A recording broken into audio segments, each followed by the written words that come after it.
No dog sold or raised for illegal purposes. This is a historical and entertainment-based channel. Viewer discretion is advised. Oh, yeah. Episode 11, baby. Yeah. If a cur is like a butthole, then why the vitriol? The legitimacy of the Romeless and the SDJ. That builds cross-examination of the Carver Mayfield case. Let us analyze the evidence on this episode of Bulldog Court. Bulldog community, please rise. The host get a hold James, because we got to get a hold of the game. Court is now in session. Oh, yeah. Back for another episode of Bulldog Court.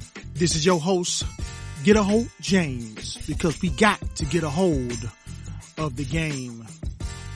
I'm so happy to join you tonight. I'm so happy that you're here. We're going to get into these cases, but first, I'd like to thank everybody for all the condolences, and for my kennel partner. You know, he lost his mom. You know, it's a hard thing to go through, but we're going to push through, and we're going to do like the Bulldogs do. We're going to keep scratching, you know. I'd like to thank everybody for understanding that. I digress. We're going to get into these cases, man.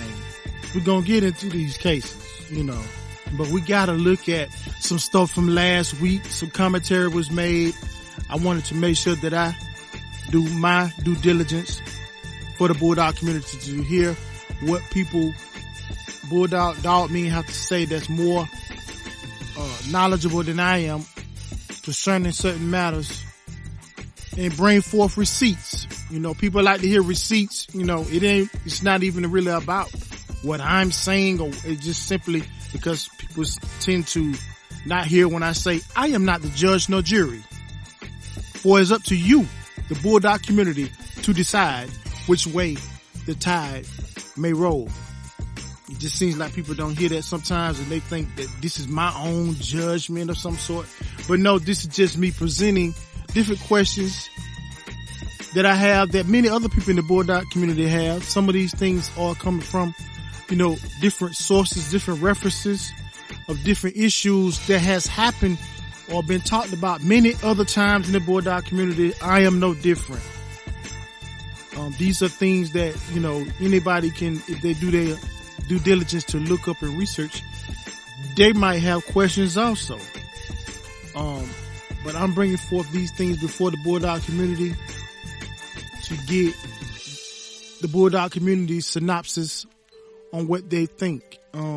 So I will be presenting a lot more receipts, a lot more audio, a lot more AI formatted voicing of said article here and there of what, not what I said, but what these people are saying. These dog men and women are saying about these particular animals, just to further go in more depth. You know, it may take me more time to come up with the video, but it'll be more thorough and more in depth on the real issue at hand, the real questions that need to be asked. But let us get into our first case. If a cur is like a butthole, then why such vitriol? And let me help you further understand what I mean by that. They say excuses just like a butthole. Everybody got one. And curs in a pedigree are just like a butthole. Everybody got one in their pedigree. You got at least one. Don't front. Ain't no cap on you. You shouldn't be no cap on your rap. It's no knock against you. Sometimes though, well, it might be a knock against you because you might have kept that cur in there. The cur was on your yard. Let's keep it all the way trio. You kept that cur. You bred that cur. And I'm not saying you're right or wrong, because so many other dog men and women in the past, we come to find out that they have bred the cur and told you not to breed the cur. Told you are stricken from Bulldog legitimacy if you breed that cur, if you keep that cur, if you continue to feed that cur, if you are not legit, we will revoke your true Bulldog dog man card, if there is a such thing, from you if you do not get rid of that cur. If you do not cull him or her from your breed program. And come to find out, yeah, we bred that old cur. That dog's quit in about an hour and 34 minutes and went through a battle royal. And yeah, we thought she was so good. We just went on ahead and bred her the grand champion such and such and got these dogs. I'll be doggone, And so we see it's no getting around the cur. If you look at a pedigree, if you analyze and research hard enough, if you go through these old magazines, so-called Sporting Dog Journal magazine, the American Game Dog Time magazine, the Pitbull Report, Your Friend and Mine, and many others before the SDJ and the American Game Dog Time that did record different fictional, in many cases, matches, and things of that nature. They did record these things, and you could see where some of the dogs that are in your pedigree, they were not, they quit. Okay. Yeah, just keep it. They quit, So we all got the cur. So why, but it didn't stop anything. The reason why I said why the vitriol, meaning like, why are we so, upset or like it's the bubonic plague when we see it occur? We know that it's a bad trait and a bad characteristic. That is what we are not.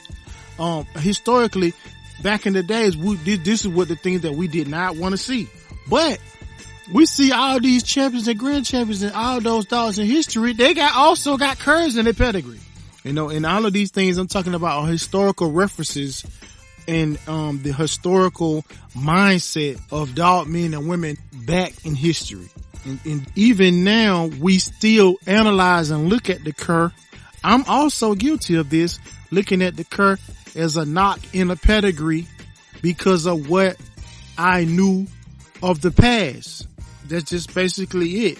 But I also knew at the same time that there were people who bred curs. And I know that Schoolboy Garcia, he have talked about this in many different episodes. And by the way, go check out his channel, Richard Schoolboy Garcia, and get all the good information that he has and content that he has over there. And very, very wise, very knowledgeable about the history of many different families in the American Pit Bull Terrier world, in the Bulldog world. When you have so many curs in the pedigree, it increases your chances of having dogs that are just bad dogs. That's just not good quality animals. And so I don't care what you do with, it doesn't matter if you weight pull, there has to be a level of tenacity in the animal. Even when you do conformation shows, you say, well, conformation, they just, you condition them and they just stand up there, right? And move around a little bit. And like, yeah, but the judges also want to see that your dog has tenacity, has the attitude. And so you need to have that in the animal. And then with weight pulling, it's all about desire and drive because you have to pull all their weight. So people feel like if you have a bunch of those curs in your pedigree, obviously they didn't have the drive and the desire to continue going up against whatever obstacle they faced. You know what I'm saying? But so when you got all that weight and you're pulling, this is not the time to just quit. You're trying to complete the task, and that is to get to the end of the finish line to complete your weight pull. And then, also to the wall climb. They take the desire and not just desire, but athleticism with your desire. And the desire to get up the wall is the driving force. It has a lot to do with your attitude. And you having a lot of dogs that don't have that, whatever mental fortitude it is or whatever in their heart to move like, they need to move, counts against the animals. But I'm really just focusing in on the old time way of the way they used to look at it. And I just want to know from the Bulldog community, why such anger and vitriol, or you want to get back, trying to stand back off of it, like, oh no, not me, I don't have any courage, no. And you are, when you look at and like I said, I've been guilty of this too, hey, I've not wanted to admit that, hey, yeah, one or two of these dogs, I didn't have them, I didn't raise them, but yes, I understand. Yes, I got Bullison in there. Yes, I know he's, and people will say that even when you talking about animals from the past, you want to steer away from breeding too many dogs that you knew were curs back in history together, because that in turn will increase your chances. So if you knew that Bullison quit, if you knew that whoever else quit, if you knew Philip quit, if you knew Bullison quit, and you turn around, you got all this Jeep, Honey Bunch, and then Rascal, they say he quit the first one, and you Jeep, Honey Bunch, Rascal, and that's some of my favorite stuff. I'm not, hey, that's some of my favorite stuff, but they said what they said, not Honey Bunch, but I'm talking about Finley's Bow, Rascal, and Honey Bunch Daddy Bullison. They said they all quit. And you continue to breed on those dogs that quit, it's going to increase your chances. So this is what I'm bringing forward before the Bulldog community today. If a cur's like a butthole, everybody got one, then why such vitriol? Please leave your comments, and this case is now dismissed. We'll get back to the show after these important messages. Check out one of the best dog talk shows out here, Bulldogin with Bo, on Dogman TV, Thursdays and Sundays, 7 p.m. Central Standard Time. Shout out to his co-host, Nonstop. Oh yeah, and for our second case, the legitimacy of the SDJ and the Rome list. I will begin by saying I'm going to play some audio. For many of us, this is our, pit bull Bible. This is, there have been many others, the pit bull reporter, your friend of mine, et cetera, that came before the Sporting Dog Journal. And then at the same time, in an era where there was a lot of controversy, a lot of biasness, even the racism, those things have come up concerning this book or this magazine. And it's questionable as far as it being a true marker or indicator of records, because there was so much controversy swirling around this book as far as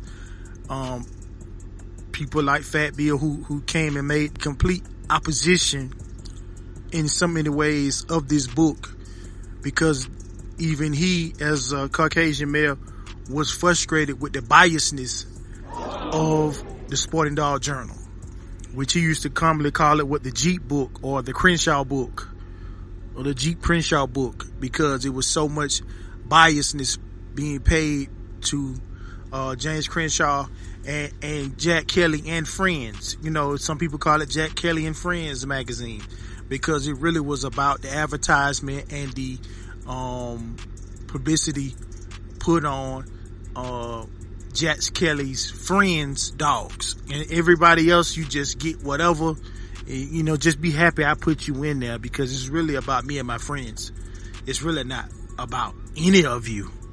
So you can dismiss in some ways the racism, but for sure prejudice and for sure bias was in fact going on. And we have the situation with Beeline, where a lot of people falsifying matches, sometimes sending in off the chain matches and getting those matches verified as contracted matches when they really weren't. And then the Beeline situation that happened, where people, they were falsifying, and then but Beeline is a kennel that was found out to be false. But whole nother case can be made of what about the Beelines that were never caught, and I don't want to hear the rhetoric of, well, you don't know that. Okay.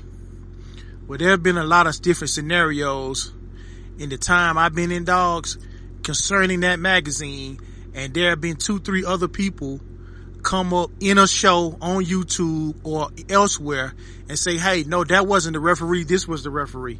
Oh no, that match, that didn't go the way that the match report said it went. Okay, no. Well, first of all, they got the name wrong. That's not even the person that was there. You know what I'm saying? The people that they talking about was there. That wasn't even them. Or the situation of, man, that never happened. That just never happened. So who am I to say different or what I think or believe when people who were actually there can say, no, that didn't happen that way. Or no, that referee wasn't even there. The referee they saying was the referee wasn't even the referee. The handler they saying was the handler wasn't even the handler. Like, who wrote this? I mean, a match did happen, but it didn't happen like that. It's so much stuff going around with it until everything at that time, at that particular point, becomes questionable. So what's really true and what's not? And this is why probably that none of this stuff can be held up in court in any kind of way, because it's all looked at as fiction. So I dismiss anybody on the proposal of Bible and facts or whatever you want to call it, because it's not. But I digress. The truth gonna have to be found out by the Bulldog community. That's where the truth gonna have to be found out throughout the Bulldog community. And this audio I'm about to play is one fine example of this, and the reason why the truth of the past needs to be identified and then brought to light and then restructured and rewritten in the right way, or the most accurate way possible, to give a clear vision of the past. If not, it's just a bunch of folly, a bunch of, hula hoops, and maybe I could throw my bid in for my 37-time winner I had back in 1925. You know what I'm saying? Maybe I could throw mine in there. I produced 115 grand champions, with mine, Maybe I can make up me a story, But here's the audio, like to hear it. Here it go. Jack Kelly, Bill Stewart, got with us with what you call up in Tennessee, and we met Jack Kelly. Crenshaw was there. We was at Carter's Country, Kentucky. We met him. Real good. And I think it was, you put folks on this front of this magazine, talking about dog of the year and all this and that. We sit down here with 15 match dogs, can't do nothing with them. You're right. I had weight from 42 to 52. Most of the time I had about 2 to 3 each way. So we when it hit, that's when they put the Hellcat on the front page. And people that still had that journal and look at it on the back, they tell the story about it. And he'll say, to this reunion came 17 wins out of one letter. Now, he forgot what he put in there. Those guys started calls from everywhere, all over the country. Say, how can he recognize 17 winning and not make both of your dogs at that time register married? So you white guys called. They put a split in his mouth, didn't they? Eminem. He said, cause right now, if he do that, that means that y'all dog will be right there with honey bunch at that time. You know what I'm saying? Mm-hmm. So he didn't never do it. But if you read what he wrote, that's what we talked about, he predicted. If you acknowledge 17 weeks, then both of them should have been arrested or married right then. Mm-hmm. Because he couldn't do that. Because at that point, we're not going to put no black guys up there with a dog right there beside honey bunch right up whatever. You see what I'm saying? Do you see and hear what I'm saying? First of all, shout out to Going Hard Reloaded for the interview with Triple M, in which I got this audio from. Have to give him a shout out. Shout out to Triple M for his truth about the situation concerning Smiley and Miss K. those people that don't know, the audio starts off with him saying that Bill Stewart and him and Bill Stewart and the rest of Triple M met Jack Kelly in, I believe, Kentucky. And they were saying about him putting all these other dogs nominated for Dog of the Year, but yet they have a bunch of dogs, 16 dogs or whatever, that they can't even use because of the first litter that had 17 wins in one litter, put the boo on the game to the point that nobody wanted to go into good old Triple M. So that wasn't just the kicker. The kicker was, why is Smiley, Champion Smiley, which is a litter mate to Weirdo, Long's Weirdo and Long's Abe, the only champion out of that litter, I believe, that Triple M owned, why is he not on the why is he not even recognized as a registered merit? Hey, bro, come on now, dog. And he produced 17 wins in one litter. The mother of that litter, Miss K, why is she not recognized at least as a registered merit female when she has produced 17 wins out of one litter? Come on, man. Now, we ain't even counting when they repeated it. Because they repeated this breeding multiple times. Okay? So, he said in that interview that he did not want to put Smiley and Miss K on the register of merit list. Because if he did that, then I mean I got to tell the truth about how many points do they have. Because usually beside every dog on the register of merit list, whether it be male or female, they show you how many points you have.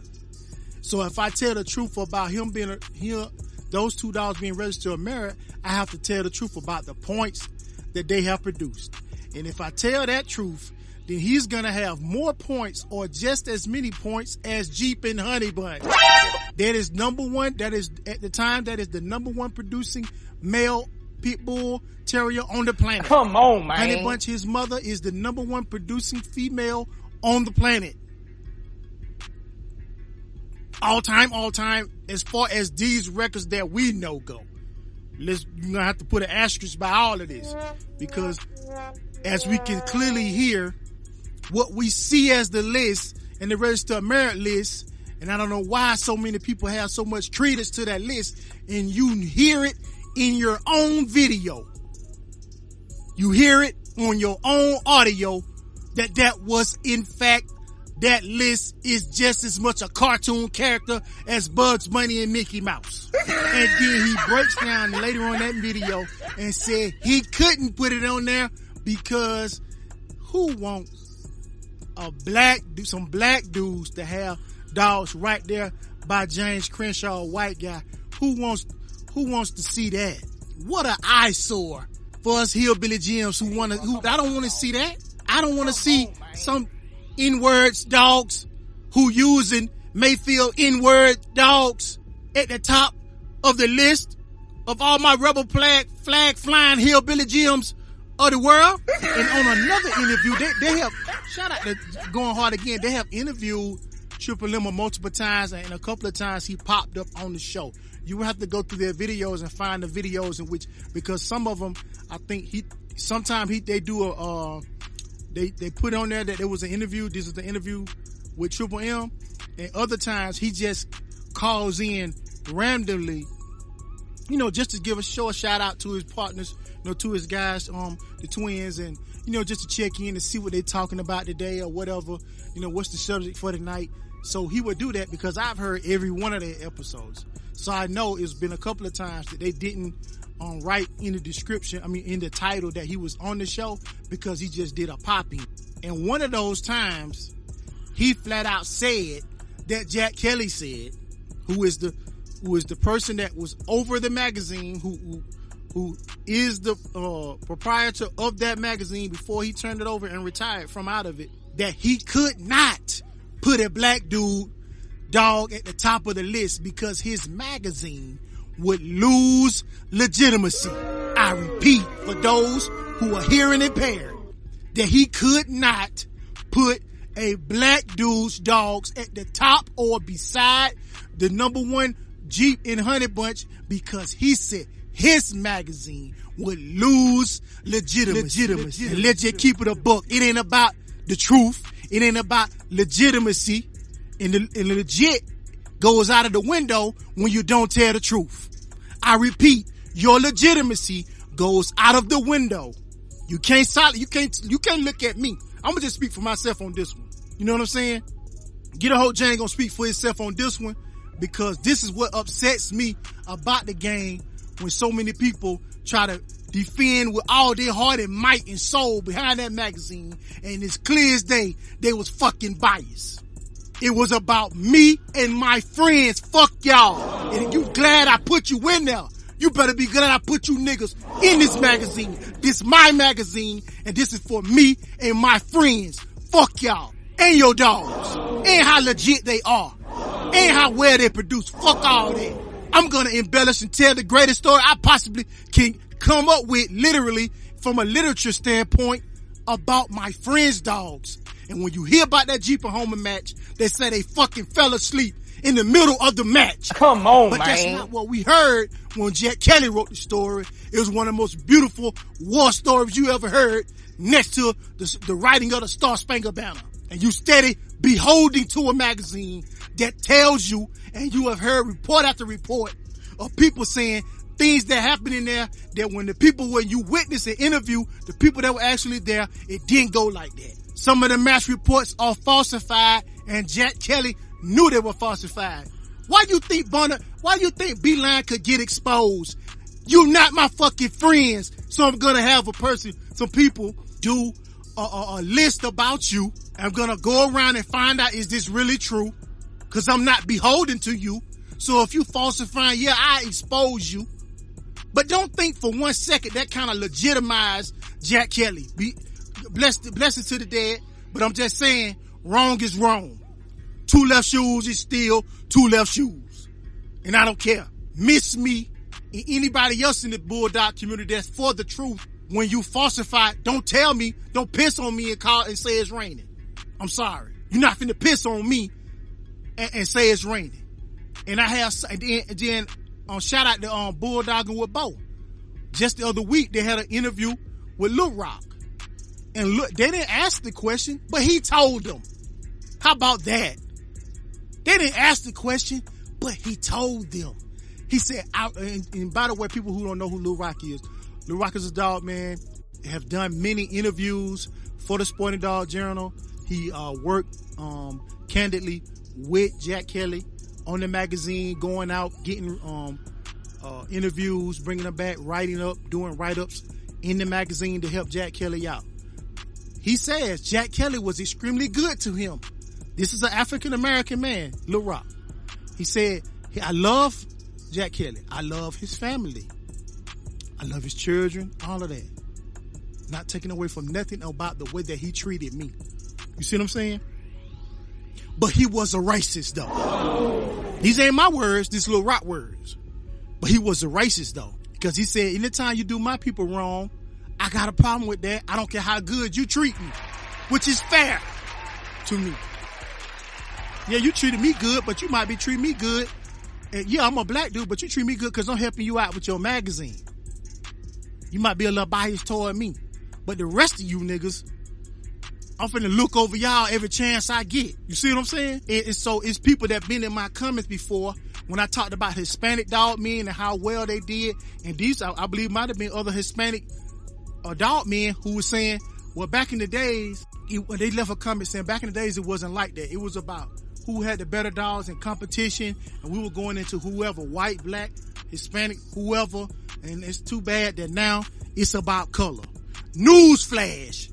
It's always been this way. And then what you're talking about is pertaining to you. I'm not saying what you're saying is wrong.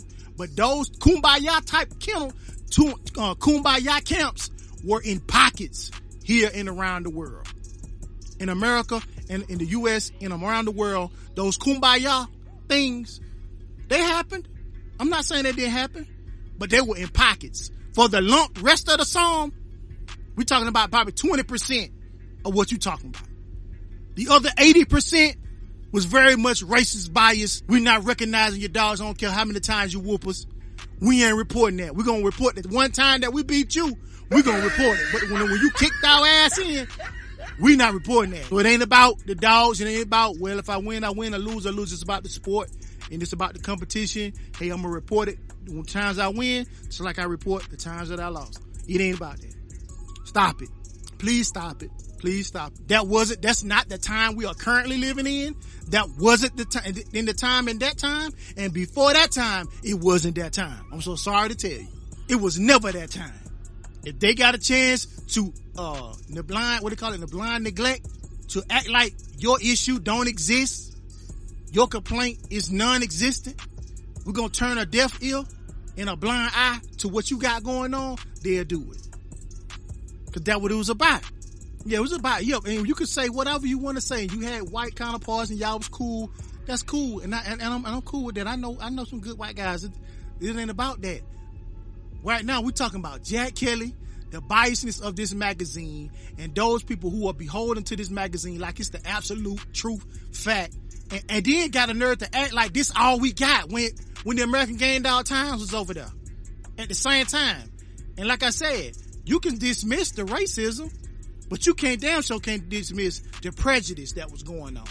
If you was not Jack Kelly and his friends, then I don't care if you're white. This is why Fat Bill was so frustrated and began to tease the Sporting Dog Journal and call it the Jeep magazine. This is why. The Crenshaw magazine, the Crenshaw book. Because all he do is blow smoke up Crenshaw's behind. You see what I'm saying? This is what he did. So he went out and was proactive and went out and started a completely different magazine, the American Game Dog Times, which in many people's account is more accurate. And when we look back at history, there's still enough people around that can give a more accurate account of the Register of Merit list. There were some complete mishaps when it came to this list. Frisco could be up higher, and a lot of African American dog men might have had something to do with it. If you really just look at the reports on Tony Rogers or True Colors, God bless his soul, he may have helped propel Frisco to Register of Merit status by himself. One African American dog man, he was using a lot of his dogs. And I'm not talking about the asterisk that goes to overseas. I'm talking about right here. Right over here in America, in the U.S., he was putting them down on a major level by himself. So if we throw in a few more that were doing it on a major level and a legit level, and those things can be verified, then Frisco could be Register of Merit and number one dog in the world, producing dog in the world, and we not even know it. I think I might have even heard Twin say this. Forgive me, Twin, if I'm wrong, but I could have swore I heard Twin say, hell, by all the people that he knew back then, all the African American dog men that Jack Kelly, you know what I'm saying? He didn't say the Jack Kelly part, but all of the African American men of the wins, and you go by and identifying who actually won, he could make a more accurate Register of Merit list as of at least the end of the 1900s. At least 99, 2000, maybe 01, 02, maybe. And he could give a more accurate account with legit stats to show who was actually in those top 10, 15 slots. Just by what he knew and the people he knew and some of the things that he witnessed, he saw. So how many other people can do an accurate count? I think it's time that we look accurately at the past, because it's gone. The past is what it is. And you know, maybe it's the case that the Bulldog community want to let dead dogs lie. And they want to let all of this stuff just leave it where it is. And some people know, let's just give people flowers what flowers are due. If those people that were in charge or that we placed in charge didn't do their due diligence, that's okay. We're going to do it, and we're going to give out the flowers to those that were just due of those flowers, even though those people who were in charge overlooked them, what color they are. You know what I'm saying? Because Tom Garner is a white guy, but his dogs could have been overlooked. He wasn't the one campaigning them, but the recognition of his animal could be very well overlooked unjustly, because he probably had achieved that status long before the foreign animals came along, and he started dishing them out over there. So this is my case for the Bulldog community to take a look at the legitimacy of the Sporting Dog Journal and the Rome List. Please leave your thoughts, your suggestions, or what should happen with this, or what are your thoughts in the comments below. And this case is now dismissed. Yeah. For my final case for this evening, Fat Bill's cross-examination of the Mayfield to Carver case. Specifically, I made reference to, and he talked about something called pure family, and he would reference pure family, and he would speak on certain dogs like Claude Zeke, like Hooten's Butcher Boy, or Weaver's Big Mike, which is his brother, or Stockton's Big Liz. And I was curious to know what he meant by that, so I was in Fat TV's chat, and I asked a question to another part of the Bulldog community, and specifically Fat Bill, what did he really mean by a pure family? And so I'm gonna play the audio right now of his cross-examination of what he thinks of a pure family. I'd say that, like those dogs there you just named, you know, they all crosses, you know, they dogs like Butcher Boy. Butcher Boy got Hansel's Colonel in his pedigree, and the old Tudor stuff. I mean, he was kind of like a 50-50 dog. That Hernandez is Klaus's Zeke, or Hernandez is Zeke. Them dogs there really weren't super tight Tudor. But so what was a pure family before the dogs that Mayfield's talking about there? And what was a pure family before that? You know, and what is if those are the pure family then, what is a pure family now?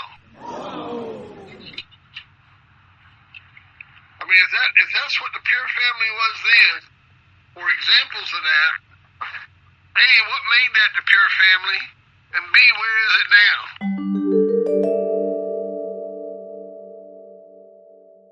I mean, you know, in Mayfield, he did all that inbreeding stuff. He had a little dog there at the end called Dibo, Mayfield's Dibo, D-I-B-O, just like the original Dibo. It just, it didn't work out. Them dogs, didn't nobody breed to them. Didn't nobody fuck with that shit.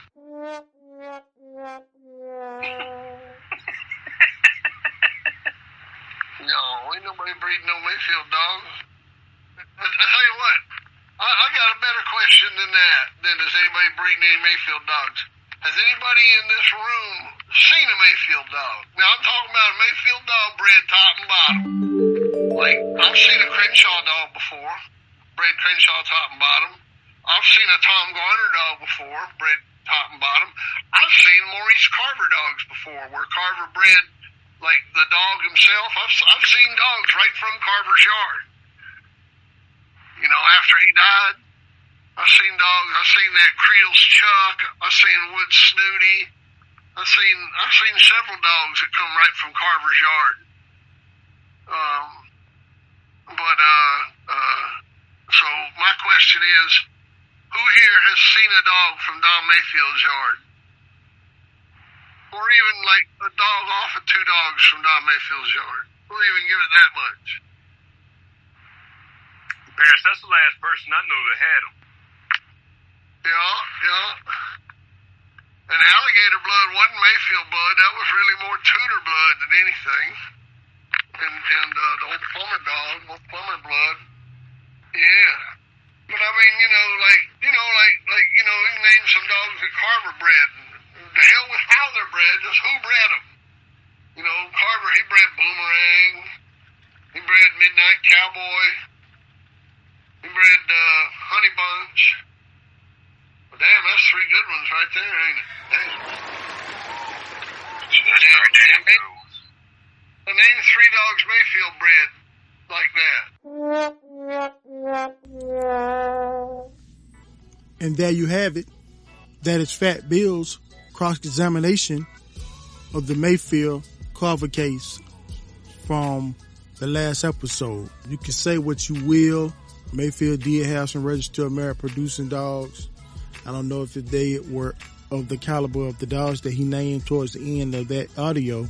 It's just a matter of Fat Bill's opinion and the things that he knew, witnessed, and things of that nature, and the things that he was saying about Mayfield and the Pure family, and those Pure families not actually being like Pure in that sense, and then proposing the question to the Bulldog community, well, what was the Pure family now?